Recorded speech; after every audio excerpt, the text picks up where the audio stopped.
Hey guys, in this video, I'm going to show you the fastest way to farm Abyss artifacts using the Icewalker method. There are a few steps for this farming method to work. First is that you need to have defeated one Icewalker on a different area. If you kill one the first time, that specific Icewalker will not respawn again. So here are the other locations for Icewalker spawns that you may want to defeat first. Feel free to pause the video to find these on your map.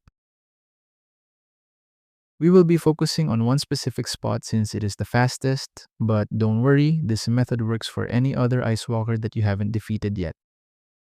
Now, once you've defeated one, head to this side of the map.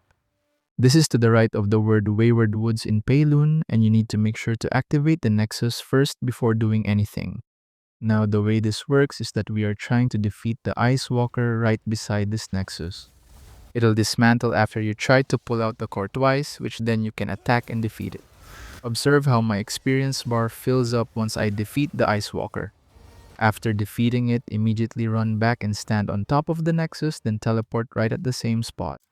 The Icewalker will respawn every time you teleport here, allowing you to farm it infinitely.